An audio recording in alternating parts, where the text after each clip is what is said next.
Si certains connaissent Power Query, d'autres peut-être pas. C'est juste pour cette raison qu'une présentation simple s'impose, d'accord? Le logiciel Power Query se présente comme un puissant outil de transformation de données, un outil permettant à vos collaborateurs ou partenaires de travail de convertir ces mêmes données en visuels simples. Des visuels qui seront ensuite facilement exploités. Ok? C'est même là la caractéristique fondamentale des logiciels comme Power Query. Les professionnels sont depuis toujours très orientés vers l'analyse des données avec des sources et des volumes de données qui ne cessent d'augmenter et de se complexifier. Alors, plusieurs cherchent désormais une solution qui permettra non seulement de bien rapatrier toutes les données et de les faire parler entre elles, mais aussi de les présenter de façon percutante et utile à la prise de décision. Je vous prends un exemple tout simple. Il est fréquent de se retrouver avec le besoin de fusionner plusieurs fichiers Excel en un seul. Vous avez préparé par exemple un fichier modèle contenant un tableau, puis ce fichier est transmis à plusieurs personnes dans votre différentes filiales afin de collecter leurs données, que ce soit des données financières, des données commerciales ou autres données. D'accord? Lorsque vous récupérez ces fichiers-là, vous allez devoir les fusionner en un seul sur Excel. Malheureusement, beaucoup d'entre vous songez sérieusement à fusionner ces données-là manuellement à l'aide de nombreux copier et coller et avec toutes les marges d'erreur, ce qui rend quasiment laborieux le processus de collecte. Alors, nous allons partir de ce dossier-là, S-Région, et à l'intérieur de ces dossiers, donc, nous avons des dossiers qui sont composés de plusieurs classeurs Excel que nous collectons auprès de nos collaborateurs. Alors, je vous montre un modèle déjà. Par exemple, en 2017, si j'ouvre, nous avons pratiquement toutes les régions dans lesquelles nos filiales se trouvent. Donc, je prends par exemple Agadez et nous sommes en 2017. D'accord? Là, nous avons la région et nous avons ici l'année. Là, nous avons les différentes ventes que nous avons faites. OK? Ici, nous avons les différentes dépenses que nous avons faites au cours de l'année 2017. L'objectif ici, c'est de pouvoir fusionner tous ces fichiers en un seul afin d'obtenir ce rendu que vous voyez actuellement à l'écran. Je suis Aruna Bonkano, je suis consultant formateur bureautique, particulièrement du tableur Excel chez Niger Excel. Alors notre objectif, c'est de vous rendre dynamique, performant et autonome à travers les outils Microsoft Excel.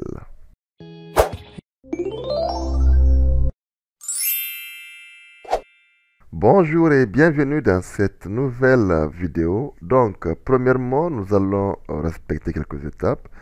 Je vais vous montrer. Donc, nous allons nous basculer dans le dossier. Là, nous sommes dans le dossier. Je vais ouvrir l'année 2017. Et là, j'ouvre le fichier Excel 2017. Alors, ce que nous allons faire ici, nous allons pouvoir d'abord travailler sur cette base de données-là. Comme vous le constatez, c'est une base qui est déjà inexploitable. D'accord? Donc, nous allons pouvoir l'importer dans Power Query. Nous allons la transformer, nous allons la manipuler. Et ensuite, nous allons avoir une base saine prête à l'emploi. D'accord? Ensuite, cette transformation que nous aurions faite sur cette base de données-là, nous allons pouvoir créer une fonction et appliquer à tous les autres classeurs. Pour cela, je me bascule dans mon onglet classeur Excel. Je me dirige de l'onglet données et là, je fais obtenir quoi? Des données à partir d'un classeur. Voilà. Nous allons attendre un tout petit peu. Là, je vais chercher, c'est sur le bureau, donc S-Région, je vais dans 2017, je prends n'importe quel classeur et là, je fais importer. Alors, nous avons ici le navigateur Power Query qui s'affiche. Donc, je vais faire détail pour apercevoir notre base de données, transformer les données dans Power Query.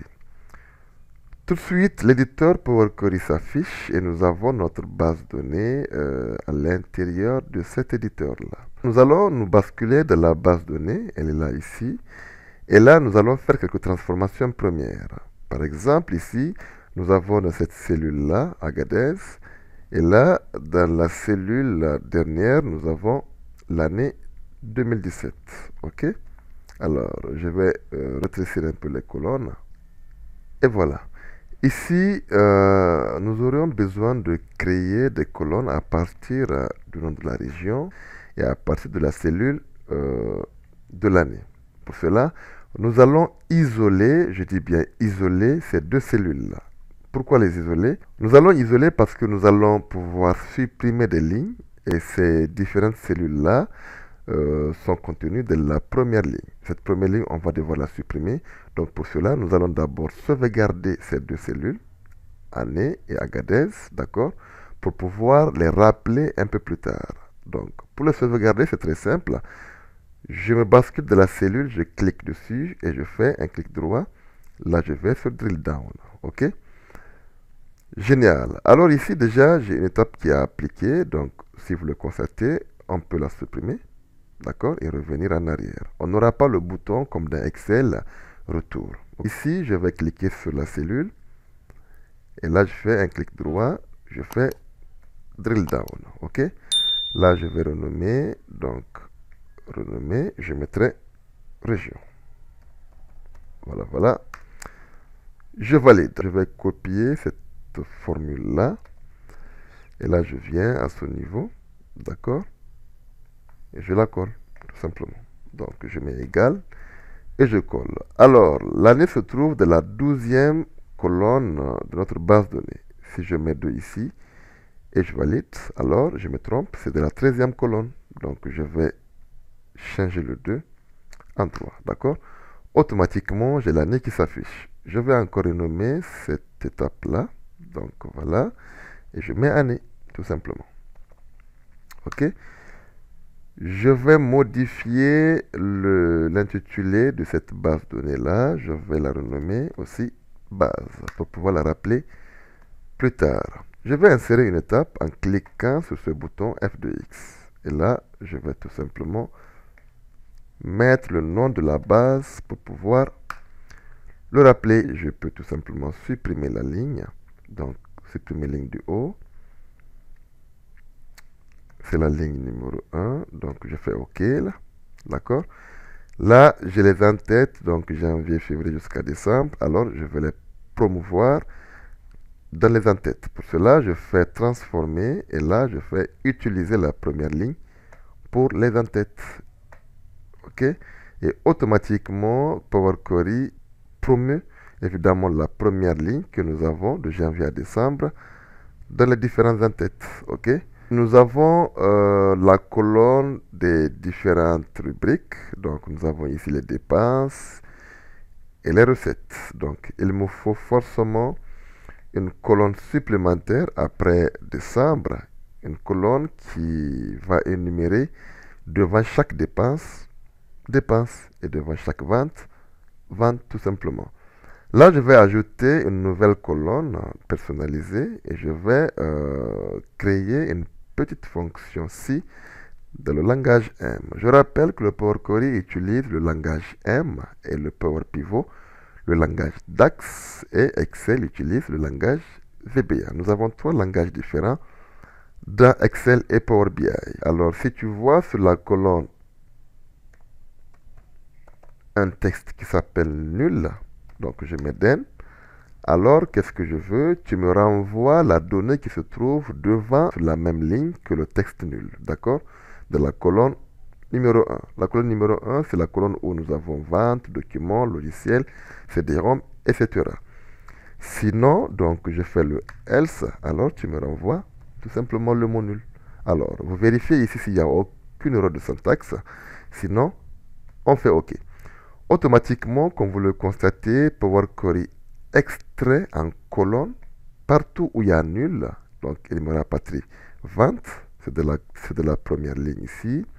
Ensuite, il me rapatrie dépenses. Je fais remplir et remplir vers le bas. En ce moment, nous avons les ventes qui seront remplies devant chaque rubrique de vente et les dépenses qui seront remplies devant chaque rubrique de dépenses. Alors là, je vais éliminer vente et dépenses de la colonne des rubriques. Je vais tout simplement décocher dépenses et je décoche vente. Je fais OK. Je vais renommer ma colonne ici, là, donc un rubrique, tout simplement. Et là, je valide. Alors, je vais pouvoir déplacer ma colonne ici, là, d'accord? Et je l'amène juste à côté de rubrique. Et je vais la renommer. Donc, je dirais peut-être mouvement. C'est plus explicite. Là, nous avons une base de données qui est en mode ligne. Donc, ce mode-là est vraiment inexploitable, d'accord, en TCD. Alors, pour cela, je vais devoir renverser cette base de données-là en mode colonne. Je dois sélectionner les deux colonnes que je vais garder intactes et je vais dans transformer. Je vais sur ce petit onglet-là, d'accord, donc dépivoter les colonnes, j'ouvre un peu la liste déroulante et là je fais dépivoter les autres colonnes.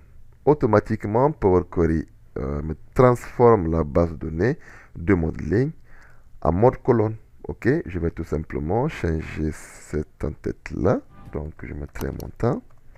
Voilà, voilà. Et je valide. À ce moment, je peux rappeler les différentes cellules que j'avais sauvegardées au préalable, si vous vous rappelez bien. Donc, je vais ajouter une nouvelle colonne personnalisée ici, là. Et je fais année. D'abord région. Voilà, voilà. Quand je valide, automatiquement, les régions s'appliquent.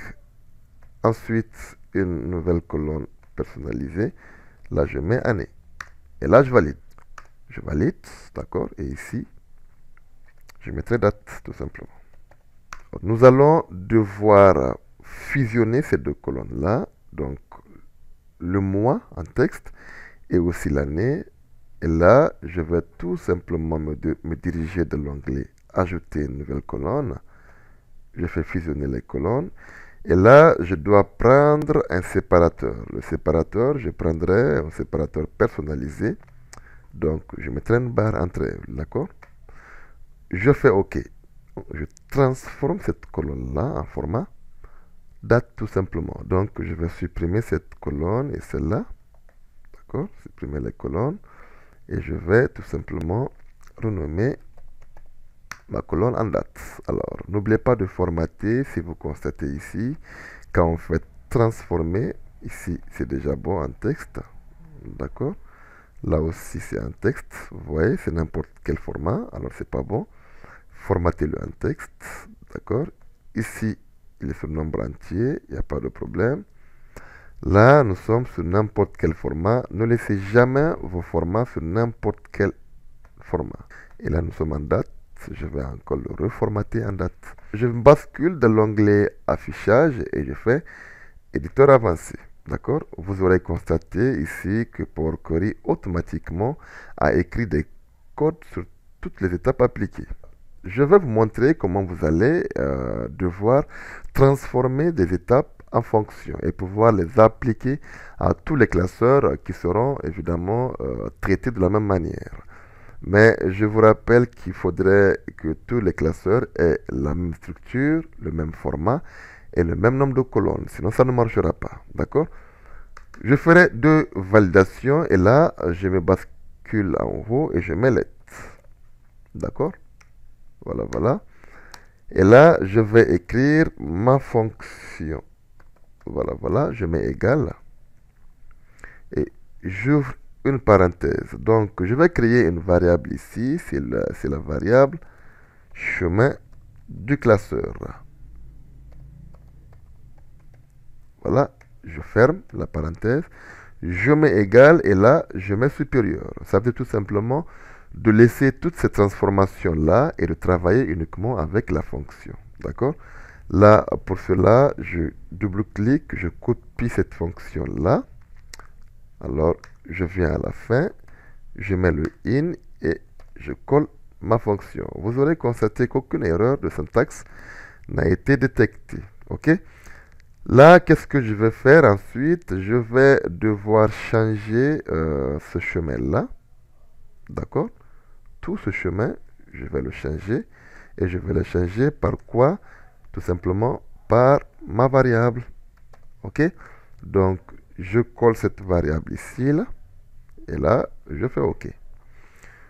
Voilà, voilà. Ici, nous avons le nouveau chemin qui s'appelle chemin du classeur. Donc, je vais renommer ma fonction ici en fonction perso. Je vais aller maintenant chercher le dossier. Je fais onglet accueil, source, et là, je fais fichier. Donc là, je me dirige non pas sur Excel, mais plutôt sur dossier. OK? Là, je fais parcourir, et là, je vais sur le bureau. Je vais chercher S région. Voilà, voilà. Je fais OK, je fais OK. Alors, automatiquement, j'aurai la source. Moi, c'est ce qui m'intéresse. Pour cela, je vais faire transformer les données. OK. Et j'aurai besoin ici de deux onglets, de deux colonnes. Premièrement, j'aurai besoin de la colonne nom. D'accord, name. Et secondo, j'aurai besoin de la colonne folder path. Là, c'est le chemin. Alors, tout le reste, à la poubelle. OK. Alors, je vais devoir fusionner les deux colonnes là. Donc, premièrement, je prends le chemin. Secondo, je prends le nom et je fais transformer, fusionner les colonnes. Ici, aucun séparateur parce que en fin de chemin, nous avons le slash qui est là. Donc, je fais fusionner. D'accord? Génial. Là, je vais ajouter une nouvelle colonne personnalisée pour rapatrier toutes les tables de notre classeur. Alors, là, je colle ma fonction perso et je fais tout simplement une parenthèse. Là, je mets à l'intérieur le chemin du classeur que j'avais créé et je fais OK. Vous aurez constaté automatiquement que toutes les tables ont été créées. Et ces tables-là, si je clique ici, alors nous avons 2017, Agadez. Si je clique là, DIFA, si je clique ici, nous avons Dosso. Là, je clique, on aura 2019. Génial. Donc, je vais supprimer les autres colonnes. Et ensuite, je vais sur cet onglet-là. Donc, je clique dessus. Et là, je décoche utiliser le nom de la colonne d'origine comme préfixe. Et je fais OK. Alors, automatiquement, j'ai rapatrié toutes mes données, d'accord, avec la fonction que j'avais créée dans le langage M. OK. Et je vais tout simplement reformater en faisant détecter les types de données. Alors, si je prends ici rubrique, c'est texte, je prends vente ici, montant c'est nombre entier, Agadez, et je fais ça. Alors, là, notre base de données est prête à l'emploi. Donc, pour la mettre dans Excel, je vais dans l'onglet Accueil et je fais Fermer et Charger. D'accord? Et automatiquement, vous aurez constaté que toutes les données des classeurs donc, vont se rapatrier dans notre classeur Excel. Alors, nous avons ici 2000 et quelques lignes chargées. Donc, je vais ici et je mets query. OK? Alors là, je supprime la feuille là. Donc, nous avons franchi une première étape. Cette fois-ci, nous allons aller créer notre TCD. D'accord? Pour créer un TCD, bien évidemment, donc je fais insérer tableau croisé dynamique. Alors là, il me dit nouvelle feuille, je dis OK, il n'y a pas de problème. Et là, c'est à vous de consommer votre TCD comme vous l'entendez. Je vais mettre en forme le tableau et on revient juste après.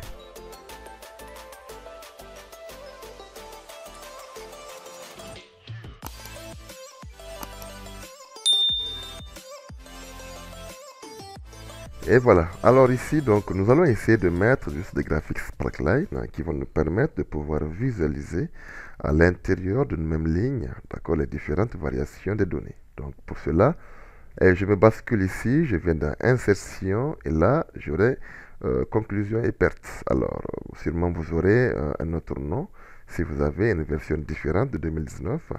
Donc là, la plage de données, c'est ici. Donc je prends Agadez jusque là.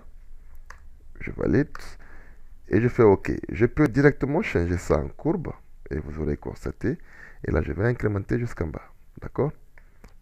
Là, je vais fusionner, il n'y a pas de problème. Et je mettrai courbe. Voilà, voilà. OK. Là, je vais chercher une autre couleur différente. Peut-être cette couleur-là, c'est bon. Et là, je mets la couleur blanche. Alors, ici, je vais enlever le quadrillage pour bien mettre en exergue ma base de données. Je vais un tout petit peu arranger ici. Voilà. Bon, vous pouvez faire à votre guise, hein. Mais pour plus de visibilité, nous allons insérer à l'intérieur une mise en forme conditionnelle. D'accord? Juste dans l'onglet Accueil. Et là, je vais sélectionner cette nuance de couleur là. Peut-être je prends cette couleur, je sais pas, je suis en train de chercher là. Voilà, voilà. Bon, je sais pas, je préfère cette couleur. Donc nous avons des verts clairs, des verts foncés. Donc partout où la tendance est vraiment forte, nous avons le vert qui est foncé. D'accord? Si par exemple je prends document, vous allez constater un changement radical à l'intérieur. Donc 2700, vous voyez, vous allez constater. Voilà, voilà. Donc génial. OK? Alors, ici, nous avons franchi une seconde étape. Le problème que nous avons dans Power Query, quand vous créez des requêtes, donc vous ne pourrez pas les déployer tout facilement. D'accord? Donc, le chemin est greffé, évidemment, dans le langage M. Donc, si vous déployez votre travail sur un autre bureau ou un autre environnement de travail, Power Query va vous envoyer un message d'erreur. Nous allons essayer d'actualiser, vous allez voir. D'accord? Je vais dans Query, je vais actualiser. Et tout ira bien. D'accord? L'actualisation a été déjà faite normalement. Voilà. Tout est prévu normalement. Génial. Alors, je vais déplacer ce dossier-là. Je vais le déplacer. Du bureau, je vais peut-être le mettre... je vais créer un nouveau dossier ici, là. D'accord? Et je mets Power Query. OK? Là, je vais prendre ce dossier et je le mets ici. OK? Voilà, voilà. Je vais aller dans mon dossier Power Query, dans mon fichier Excel, et je vais actualiser. Voilà. Et tout de suite, nous avons un message d'erreur. Donc, la source n'est pas détectée. Alors, ça, c'est un problème que beaucoup de personnes rencontrent quand ils créent des requêtes dans Power Query. Alors, je vais vous montrer comment vous allez parvenir à pallier à ce problème-là. OK?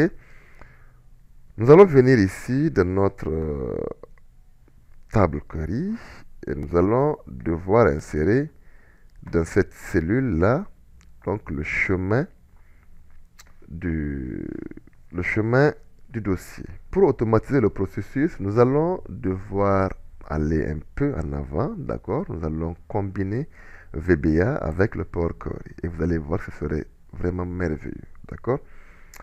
Nous allons chercher automatiquement le chemin du dossier. Ça, c'est automatique, d'accord? Donc, on va le faire dans le VBA. Pour cela, je me dirige de l'onglet développeur, je fais Visual Basic. Alors, j'insère un module, tout simplement. OK? Et là, je nomme mon module sub cherche chemin. Bon, c'est quand même explicite, d'accord? Je vais créer une variable chemin folder. Voilà. Et je vais le laisser à vide. Là, je veux mettre une répétition avec with point file dialogue. OK, là, j'ouvre la parenthèse et je prends MSO folder picker. Alors, je finis avec le end with. Ici, pour éviter de répéter en boucle application.fileDialog, etc. D'accord? Et là, je vais poser une petite condition. Si .show, elle est différente du false, then, n'oubliez pas de mettre votre indice ici, là.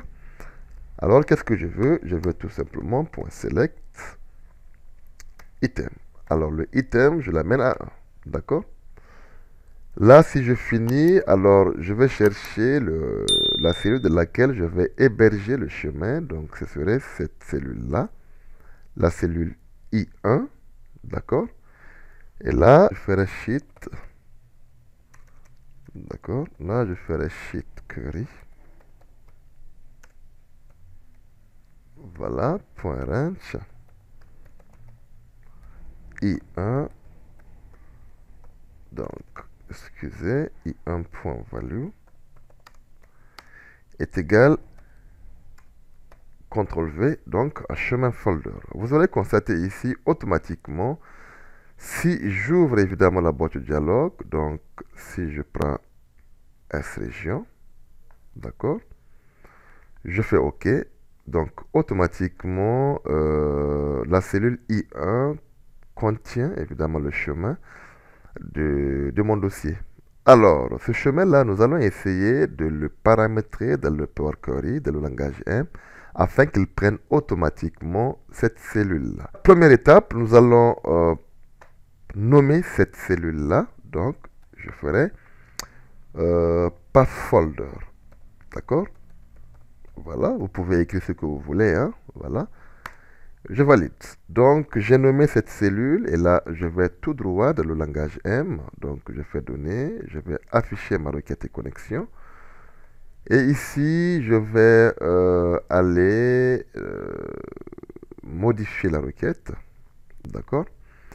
Et automatiquement, je vais ici et je vais dans l'éditeur avancé. La source qui me cause de problème, c'est à ce niveau. Donc, je vais devoir créer une fonction qui va me permettre de pouvoir automatiser cette source-là. Pour cela, je vais donner un nom, par exemple, PAF, tout simplement. Donc, le PAF est égal à quoi? Est égal à Excel.current workbook. D'accord? Je la parenthèse et je la ferme. Ensuite, ici, je mettrai une accolade, je mettrai un crochet. Là, je voudrais chercher le nom, donc le name. Le name sera tout simplement égal à ce que j'avais paramétré de la cellule, le nom de la cellule que j'avais pris, le path folder. Donc, je ferme le crochet, d'accord? D'abord le crochet, et là, je ferme l'accolade. Alors ici, je vais continuer avec le crochet. Donc, ici, nous allons passer avec content. Ok, donc je ferme le crochet. Alors, je voudrais chercher la ligne 1. Donc, je mets 0. Voilà. Et ici, je mets le crochet, donc colonne, la colonne 1.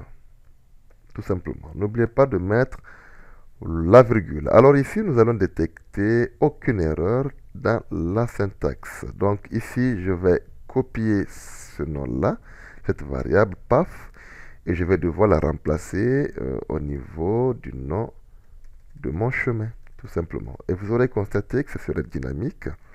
Là, je vais enlever l'espace ici. D'accord? Je rappelle que dans Power Query, les cases sont très sensibles. Je fais OK. Et vous allez constater automatiquement que l'actualisation a été faite normalement. Donc, je vais devoir faire accueil et je vais fermer et charger. Donc, évidemment, la recharge a été faite automatiquement. Si je viens ici et que je fais actualiser, voilà, voilà, tout y est. Je vais passer dans mon tableau de bord ici. Je vais masquer cette requête-là. Alors, je vais insérer juste une forme. D'accord? Ça, c'est un design. Hein? C'est un design que vous pouvez faire à votre guise. Voilà.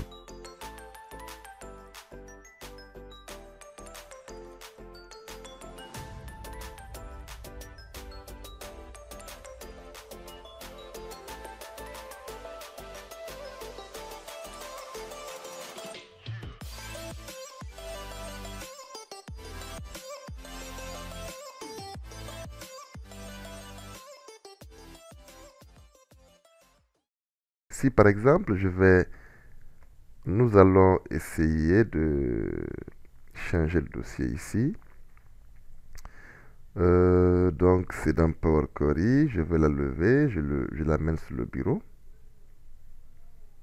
Excusez. Donc, je l'amène sur le bureau, là. Sans passer par la fonction que j'avais mise. Donc, je vais essayer d'actualiser ici et vous aurez constaté automatiquement qu'il y a une erreur. Donc, je vais passer de la feuille ici, là. Je vais octroyer ce que j'avais fait comme code macro à mon bouton, donc dans ce classeur. OK, je fais OK. Alors ici, une fois que j'aurai cherché sur le bureau, insertion est là, je vais l'insérer. Dans mon chemin, là, je vais retourner pour actualiser. Vous aurez constaté que tout va bien. D'accord? Automatiquement, l'actualisation a été faite normalement. Donc, vous faites un bouton qui vous permet d'actualiser automatiquement via une petite macro. Alors, je m'arrête là. J'espère que cette petite démonstration vous aura plu et vous saurez l'adapter, bien évidemment, à vos projets, d'accord? Et voilà, n'hésitez pas de vous abonner, n'hésitez aussi pas de cliquer sur la petite cloche. Là, c'est pour nous réallouper. Faites un commentaire en bas de page, ça me ferait plaisir. Quant à moi, je vous dis à très bientôt dans une prochaine vidéo. Merci et ciao.